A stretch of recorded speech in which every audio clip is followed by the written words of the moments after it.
If you were, let's say tomorrow you will decide, oh, you know what, I'm over this Prime MP thing. I'm going to go back. I'm going to become a facilities manager. What's the first thing you would do if you were put on a site? I would find out who our contractors were. I'd reach out to the contractors. Yeah.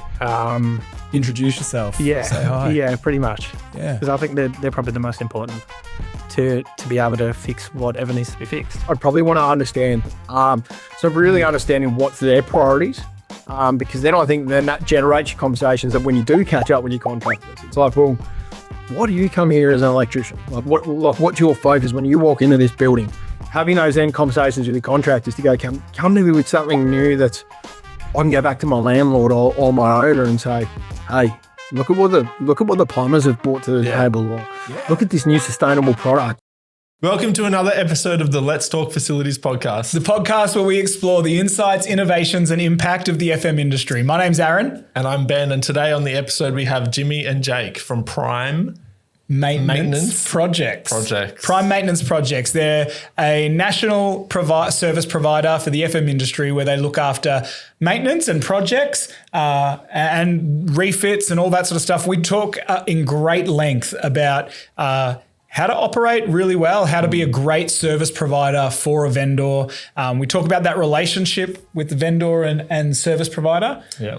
And we do have to apologise. Our audio on this episode isn't the greatest. We had a mic issue. Some technical issues that we had no idea about. But we've cleaned it up as best we can. It's definitely listenable. But it's a really interesting episode. So we want to thank Jimmy and Jake for being on. Let's jump in. Looking for the buyout then? Just be open to change. Just so good to spend I actually had to learn to do it because the question to every... My brother had mushrooms going in his car. Fantastic spreadsheet is like gold. Water starts pouring on me. It's such a rewarding career. Drag them down. We love you all of our customers.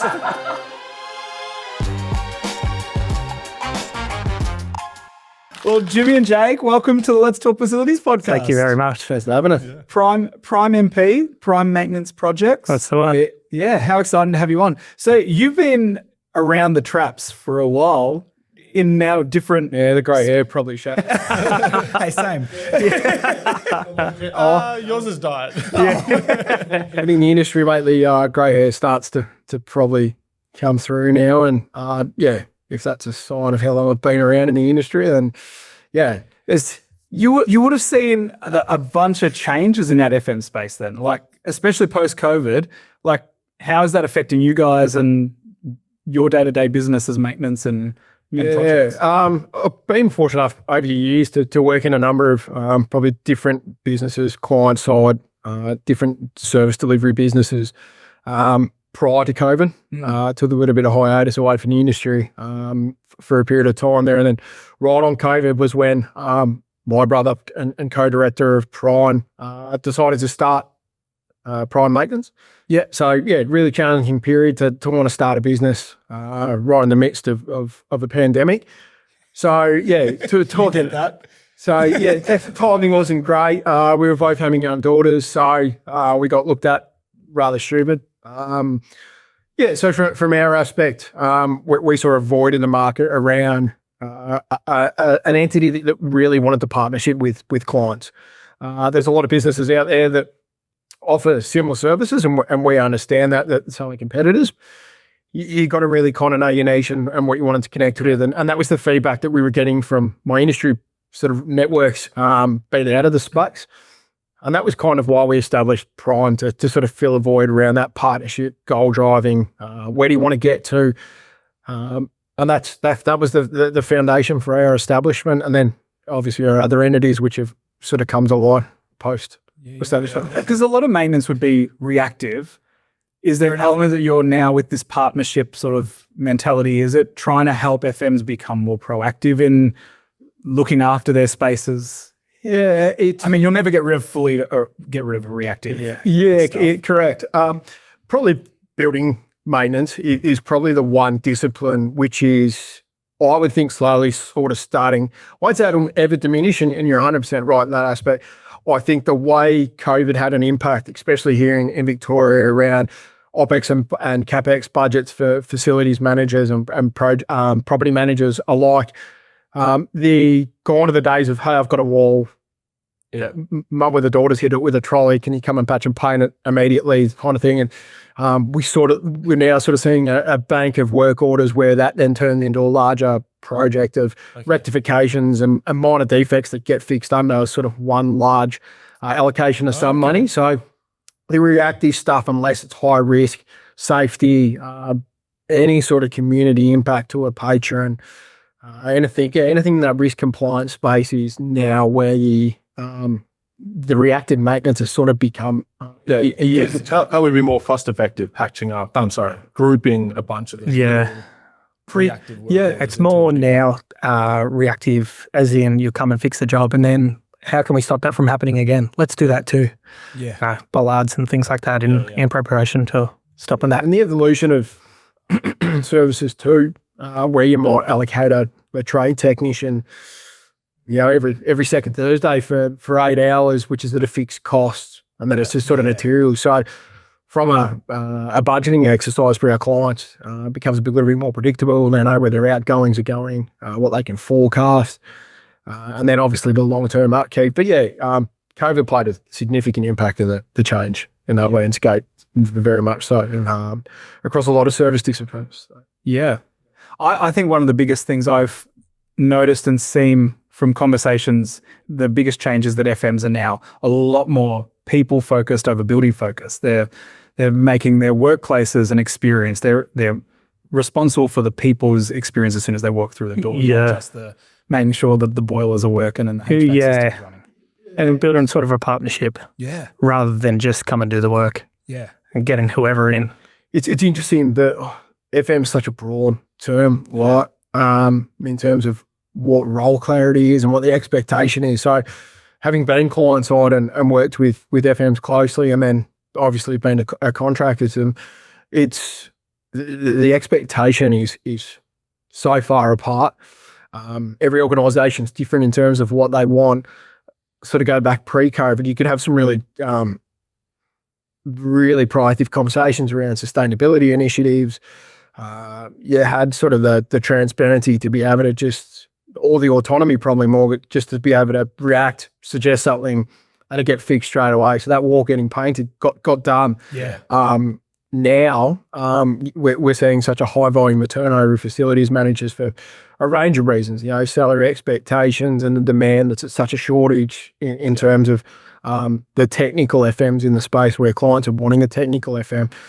They move about so frequent. So to be able to have an asset in mind where it's like, what's 12 months, what's 3 years, what's 5 years look like? It's so hard to have those conversations now. And who are you having those conversations with? So I think the strategy piece, and not to give away too many secrets, is kind of like the whole secret sauce. Secrets. But you're building relationships with procurement departments. You're looking to who's the asset owned by, or building those partnerships that Jay talked on. They're now no longer localised, and that's something. And do you find that so previously facility managers might have been more technical? They may have known more stuff because they had longevity in the field. When now, if there's a high turnover, they don't know as much because they don't know stuff yet. They haven't experienced problems. Are they relying on you guys more now as the expert? Have you found that? Yeah, I think I've seen it probably go full 360 cycle. I'm holding a microphone. No, that's fine. No, that's fine. I told you, he's good at what he does. Oh, Jay. Is anyone else want a coffee? No.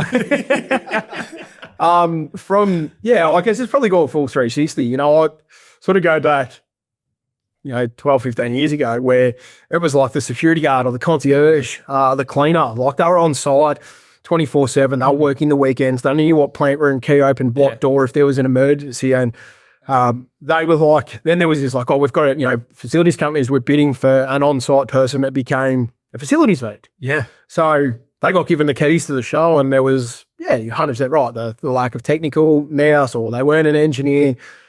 So we saw that. And then we went through this rapid growth phase where you had a lot of, call it the the 70s, 80s trades technicians that were like, hang on, this industry exists to get off the tools now. I can walk away and earn a salary of 80 to 150K and not have to slave it out, up and down ladders all day and transitioned off the tools into facilities. Yeah. They brought with them an element of technical debt, which then evolved that, you touch on that engineering conversation piece around the wording of it. Not necessarily a qualified engineer, but someone that had expertise. They get it. Yeah, got it. So then it started to become building tuning, all that built out. Now, because we're a candidate shortage market again, we're back to sort of square one. It's kind of like, you've been a facilities coordinator, or you've come from a Cushman or a JLL call center, and you've had some sort of exposure to a reactive work order projects. I've talked a little bit of the lingo, and then it's like mentoring them through their own and each of them have got their own programs to upskill their in their business.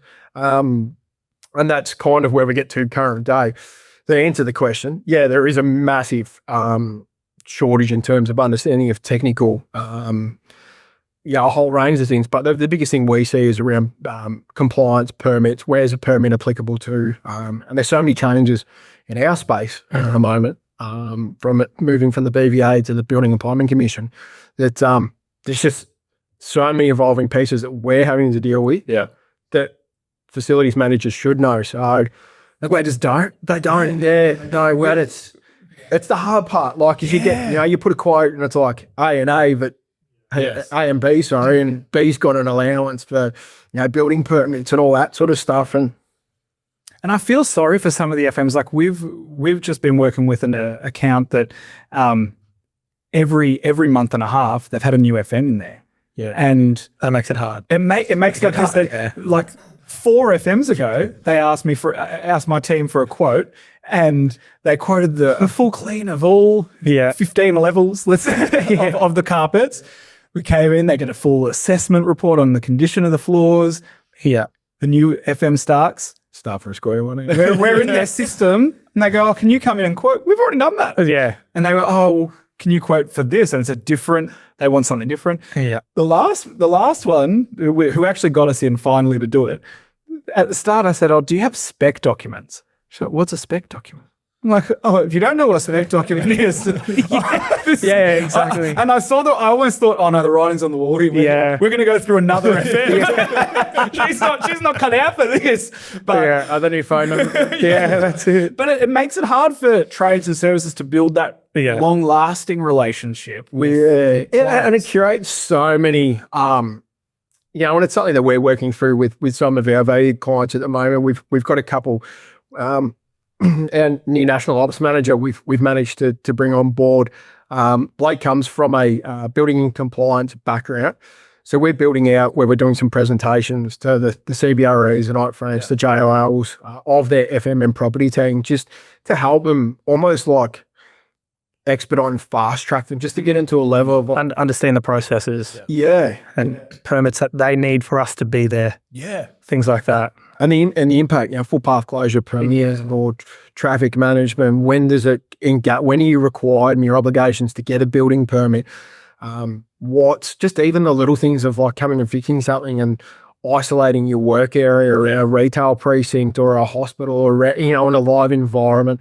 Just the intricacies that there's no Bible and there's no book to help that. And so so we're putting together a bit of a prezzo. We're working with some of our clients that some of our senior guys are getting involved in to do that. And just as an initiative, that's the difference. Take it back to our core value of why we started. We're a partnership business, not a relationship. We just don't want to be another transaction. So that's why we started this. Exactly the same. I'm about to get my hair colour back by going. I'm not having my not likely. We'll see the result on the That's nonetheless. So you guys would do a lot in the make good space, right? Yep. What do you see go wrong in that process for FMs? Is there stuff that they can be doing better? We've got a big audience of FMs that listen to this who just want tips on how they can better manage their role and better manage their job? Are there things they can be doing to get ready for the make good that they're not? Mistakes that are being made. Ways I they feel can be like we've saving got money. Photos is a big one. So we always get, you know, like we always just get given a description of what's the issue, rather than photos or anything else that can help us with what we need to do before we get to the job. So if we see a photo, we can go and get what we need to have everything on site, rather than go to site. Okay, now we've got to go again. Go and get what we need and then come back. Which that is one thing that I've always noticed has been the issue for us anyway.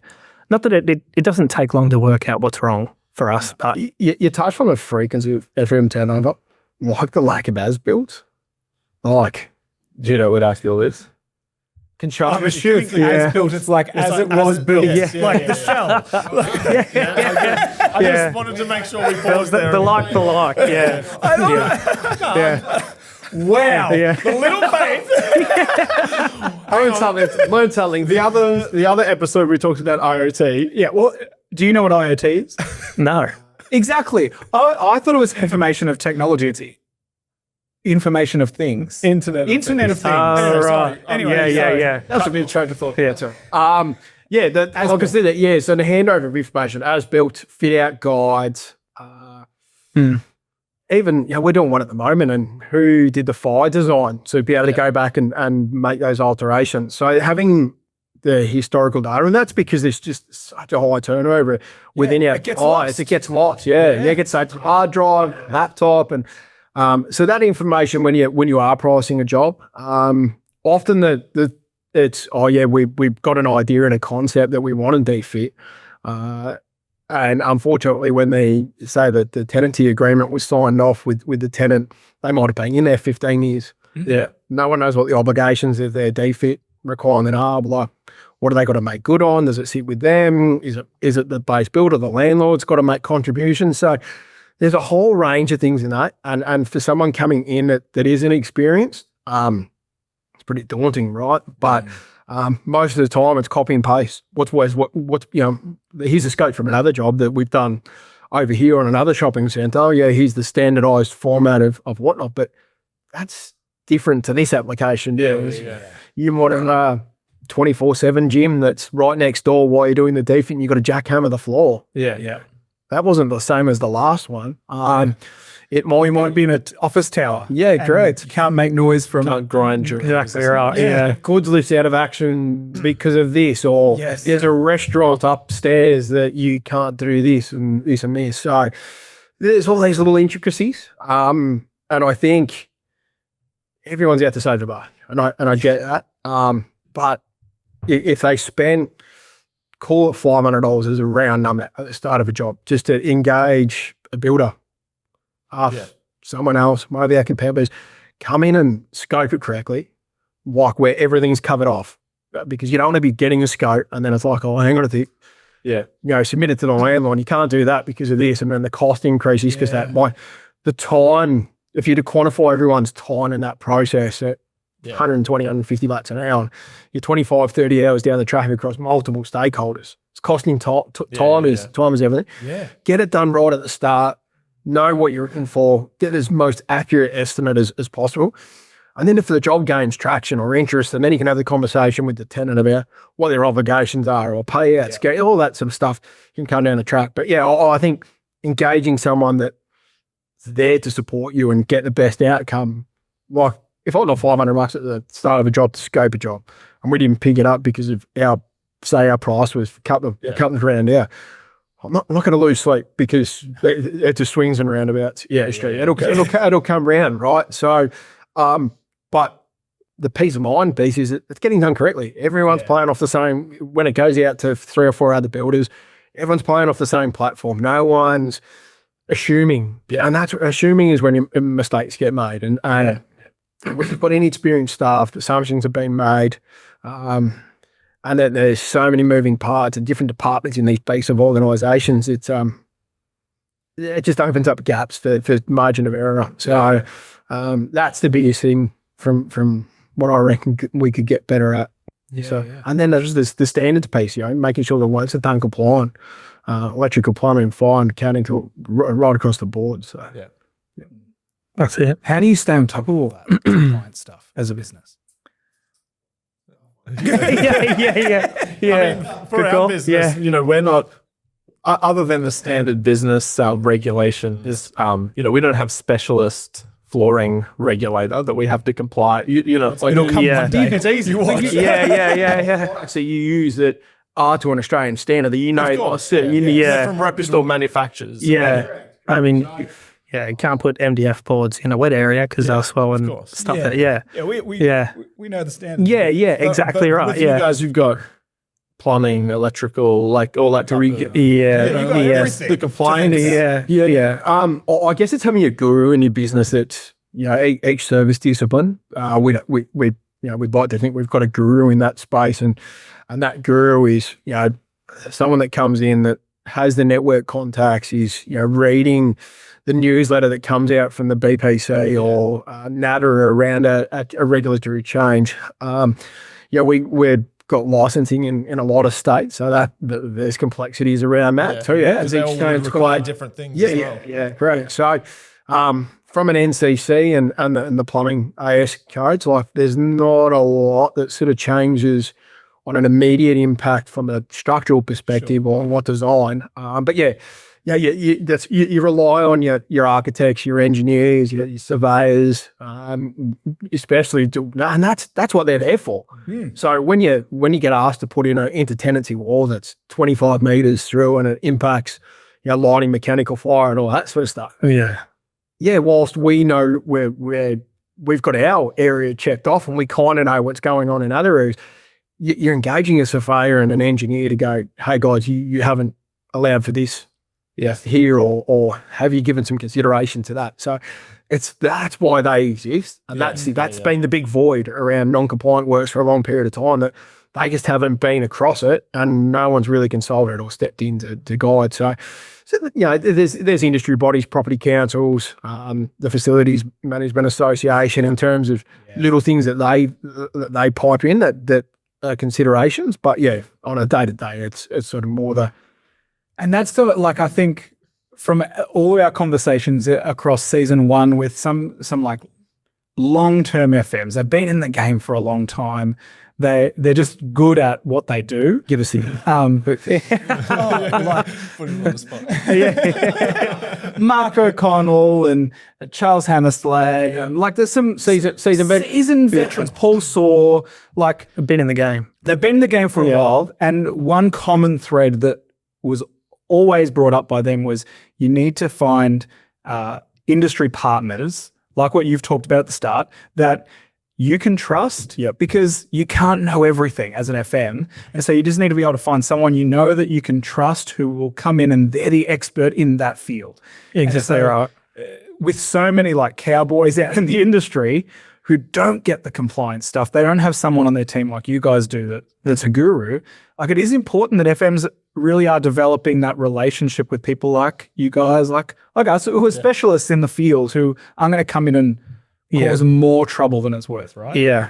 I think it's a decision, right? You engage someone. Are we the cheapest? Probably not. Yeah. But is it peace of mind? And I always talk of peace of mind. Decisions that I make, I'd like to think our staff, the decisions that they make, I like going to bed at night, not staring at the ceiling with 155 things running through my head going, oh, hang on a tick. Yeah. Peace of mind and removing that. So we want that for our clients, that they can sleep at night knowing that they've made good decisions. Yeah. And from that aspect, it's making sure that we tick boxes, we remove the risk from, especially the self-insured. Something goes pear-shaped for them and they're self-insured. That's not a common. So talk a bit more about that. What do you mean by self-insured? Yeah, so obviously, like your car insurance. If we've got car insurance and we go through AMI and RACV, some organisations or some assets or some large business organisations with large footprints will work with an entity to be self-insured. So they basically almost pay a premium, and it covers them for product and public liability, protection of their assets, that sort of stuff. And that might be like a fixed cost. It could be, say 30 mil, right? Yeah. But the thing is, there's an expectation of accountability within that that they're ticking off compliance, safety. They are so audited and regimented in terms of they're almost like ISO accredited in their own insurance. Yes. Yeah, so it's that regimented. So if you have something go pear-shaped in say something happens, say a flood, and you fail to get a plumbing compliance certificate, like all of a sudden that opened you up for, hey, you're not insured here. It could be $20 million worth of damage that's been done to a lift shaft or an escalator. The flow-on effect in terms of flooring, having it's undermined the waterproofing membrane underneath the tiles, or you might have got to the end there, Jake was talking somewhere, within a tenancy. So the cost of that, and then obviously, like us, we have an accident in the car, your premium goes up. Yeah. That when you're self-insured, it skyrockets. Like it's not like it's an extra $150, $200 for us. It skyrockets for them because there's an expectation that you had it done properly. Yeah, done properly. So selecting specialists and industry experts is even more important. Correct. Like we're held from my and I'm passionate about. We're held account lined. If I deliver a project to Mark or Paul or Charles or whoever, some of your other guys, at the end of the job, I'm going, here's your as-built. Yes. Right. Here's your plumbing compliance. Here's your electrical compliance certificate. We're handing a job over to say, we've done this to what the code is. Yep. You can sleep easy tonight. Yeah. That the job's done. And then that puts the risk back on us that something goes pear-shaped. Yeah. And that does. That's what we got, indemnity insurance or our insurance issue. But when you're not doing your thorough engagement, and it just becomes you're $2,000 and they were $800. They move on. Yeah, they're at a different job in a month's time because of a $2,500 pay increase, and it's like, okay, you're representing an organisation or an asset owner of a $50 million building. You've made a decision here that you're no longer there. And then this has been the impact 18 months later, someone's decision that they made 18 months ago that's caused the fire. Yeah. There's no certificate. Who'd you use? Oh, I used, mum and dad electrical company from Ballarat. Yeah. It's like, okay. Yeah. But this is the thing, contracts have been awarded to organisations that are managing contractors and then outsourcing individually. Like we do that. Yeah. But we make sure that we've got processes. We've got someone that manages our contractors. We know their insurance. We know that if they've got indemnity from a design perspective, we know when they come to us, we're very big in terms of upskilling our contractors that deliver work. So do you know hand with billing permit? We've got a surveyor, we've got an architect. Yeah. Putting those things in, that takes time. Yes. So it's not just about the cheapest price. Yeah, correct. It's about a long-term relationship. Yeah. And that's something we do a very similar thing we work in middle of nowhere towns all around the country. Yeah. Retail sites that are national. Where's the most random place? Just to go, Alice Springs. Alice Springs. Cobar. Cobar. I don't know. Cobar. Well, they'll correct us if it's not. Hit us in the comments. I'm sure it has to. Yeah, they have a pub. Yeah. We send our boys away. We make sure that, we always do a pub rating at a pub. Wherever they go. So for instance, if the boys go somewhere, it's like, that is a good they go to the idea. pub, boys the pub, or where's the beer, how you doing? So, You should start putting that on your social media. that's it. Here we are again. The Prime MP pub rating scale. Welcome back to the channel. We've got another pub. Comment, like, subscribe. But we're recently there's certain areas where we've got repeat work. We're doing quarterly maintenance on carpet, tile. We'll find a subcontractor that has the exact same machines our internal teams have, has the same processes, or if they don't, we'll teach them. We'll go exactly be on right top with them. Say, this is how we do the work we do. This is how we want it to live it. This is everything we need you to have. Are you willing to do the job with us? Yeah. I think we've got a lot of the businesses that we use in terms of subcontractors have our look and feel. Yeah. There's a lot that have our we sent some out. Yeah. From a contractor perspective, others pretty have our look and feel. Pretty particular about who we pick, I think. Yeah. A lot of time we'll go first and then we'll find someone and work with them. get them set up and show them the way we want it done. And it's important because that's what like a national brand is trusting you for, right? They're trusting that exactly wherever they send you, you're going to deliver the same quality you deliver in the middle of Melbourne CBD. You'll be able to deliver that else. Exactly right. Yeah. Our standard. Yeah. Really. Yeah. And that only happens too by you're only as good as your staff behind the scenes. And I think we've got an element of our onshore staff, and then we've got an element of offshore staff as well. So which manages a lot of our contractors. And our connection with our contractors, we're very hands-on with them. We help them drive standards. Any swings, amendments, any changes that you were talking before around compliance, like NCC or plumbing code, we help communicate and articulate that in our engagement. So not only are we helping that, like you might be a father-son combo in Cobram. Yeah. You're not privy to you might not be across something, but we're helping drive a standard for them to get better that they can then go and use that in their clients. Yeah. We're pretty passionate about that too, helping them get better. You can pay them. And look, at the end of the day, I've got mates that have, contractors that have turned into good mates now nationally. So always gives you a good place to go and have a partner in a pot when you go to that. You have that tower caps to crash on. So that's it. Then I'll let it Ryan Mule if you're listening. Ryan. Nice to do something about it. Oh, that's cool. If you, let's say, tomorrow you will decide, oh, you know what, I'm over this Pride MP thing. I'm going to go back. I'm going to become a facilities manager. What's the first thing you would do if you were put on the site? Knowing what you know now as an external's perspective. Yeah, I've kind of been there and done that. Yeah, I did a little bit of a back. Yeah. Now you're going back. Hypothetically, Imagine, what would you do? You go for. Yeah, what would you do? I would find out who our contractors were. I'd reach out to the contractors. Yeah. Introduce yourself. Yeah, pretty much. Yeah. Because I think they're probably the most important to be able to fix whatever needs to be fixed. That's so easy for all of us to say. It'd be so interesting to have an FM sitting here. We're all coming from that same perspective. Yeah. We're the most important people at the table. Yeah, well, give me a call. It can't be fixed without them. You know what I mean? That's it. Yeah. I'd probably go the other way. It depends if you're embedded in an asset that's owned by a private equity or one of these larger property trusts, or whether it be tenant based. I'd probably want to understand. I'm big on what does that 1, 3, 5 year plan look like? Yeah. So really, and I think understanding that framework around what's important to you? Compliant, and I'll say compliance and safety to start off with, but we all know for a fact that there's a lot of fault tumblings being out at the moment. So really understanding what's their priorities, because then I think then that generates your conversations that when you do catch up with your contractors, it's like, well, why do you come here as an electrician? What's your focus when you walk into this building?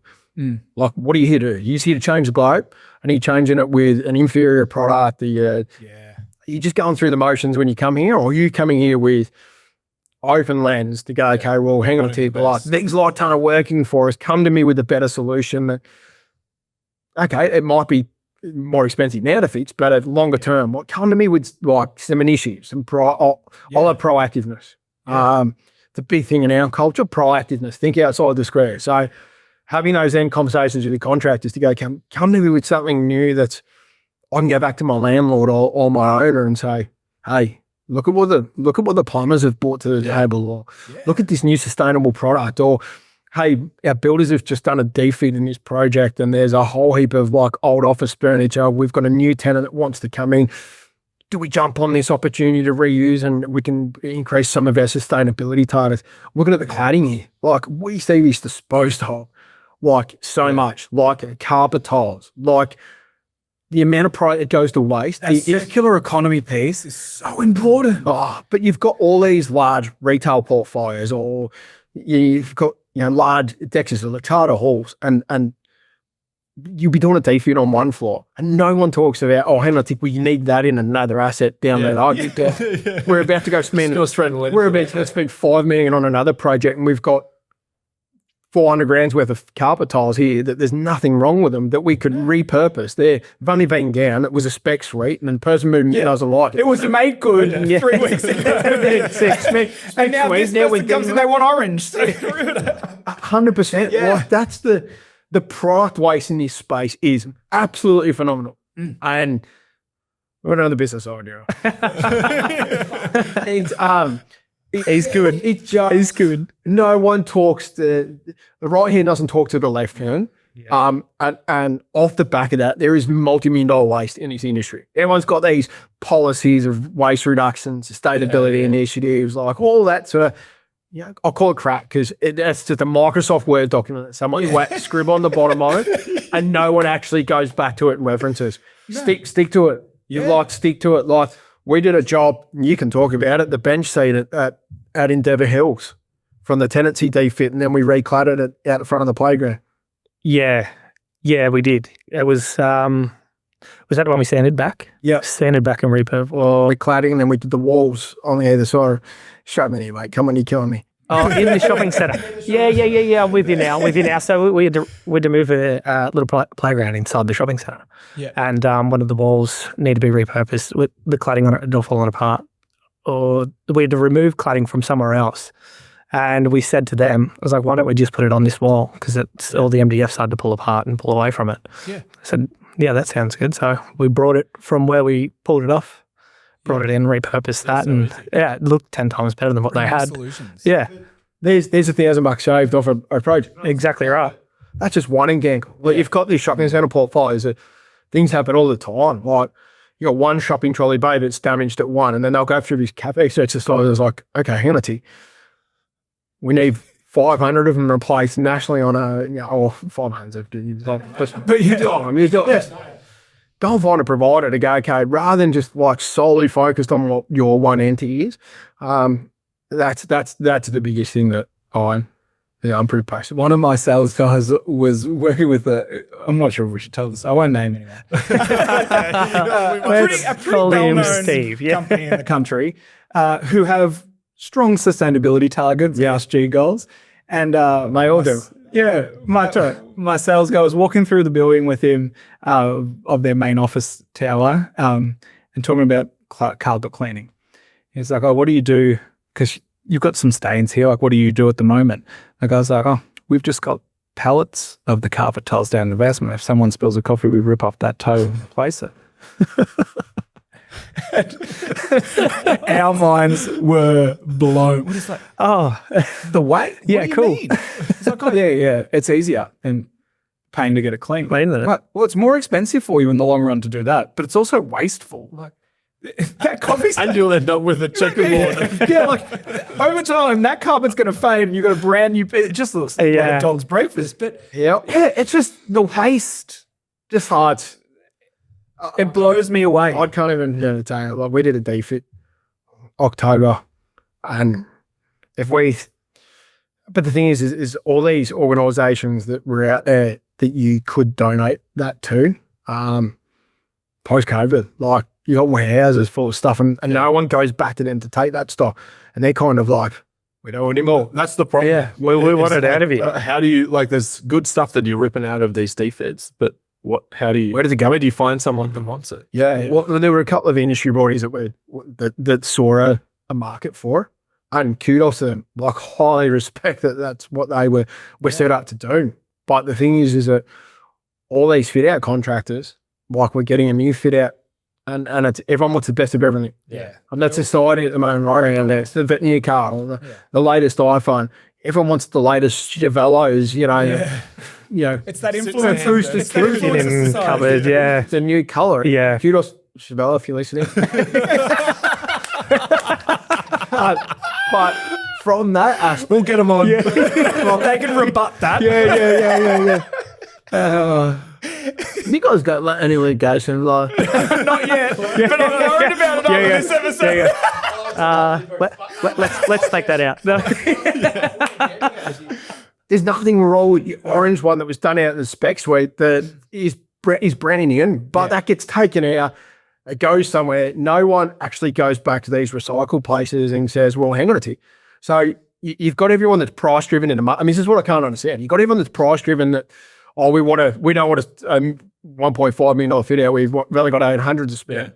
But you'll go spend 400 of that on new furniture when you can get that for a quarter of the price. Yeah, it's still brand new. Still, and it's only 18 months old. Yeah. Like, be proactive. Yeah. Like that's what I call. But is that whole who's driving that, right? No one's speaking to each other. Yeah. We find often, because we're at the other end, you're at both ends, you're in the maintenance and the fit out stage, but we find that like FMs are inheriting fit outs and don't know how to look after them, or they've got a product that you just can't look up. Like it's expensive to maintain this product. Timber cladding's a good one. Yeah. But they didn't think about that in the spec stage. They didn't think about it. It looked great in architectural photos. Yeah, exactly right. It looked great when they cut the rib. It's like, I want that. But it was on the outside of the building 4 stories up that needs sanding and staining. No one down here was asked, okay, what's it going to, like they weren't consultants. They weren't able to ask the questions like,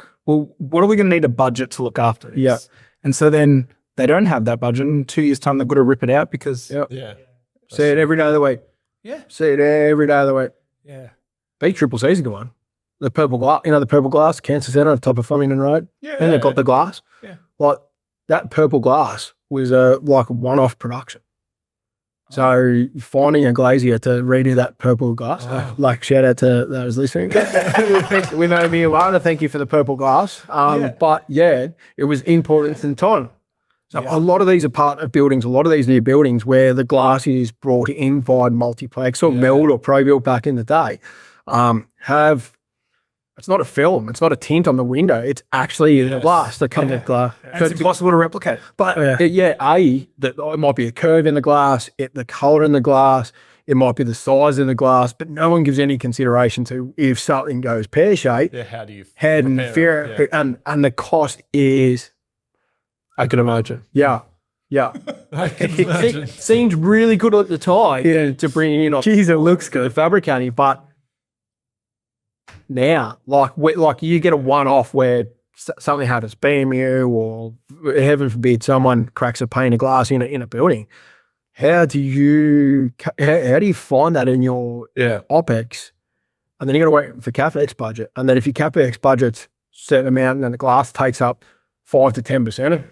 Yeah, that's crazy. It's So the thought considerations at design stage, and as I said, the cladding one's a big one. I'm big on 4 stories high, you got timber cladding, and okay, build out a garden bed or some sort of deck. You can't get boom or directly underneath it. Yeah. So then it's like, So what are they? How do we do this? Every time you drive something, like especially industrial estates or stuff where you're like, hey, that's that timber cladding Junior was talking about.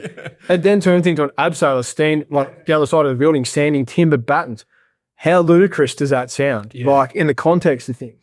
And that's what kind of our business is built on. That like we do the shit that no one else wants to do. Like who wants to abseil on the side of the building and sand?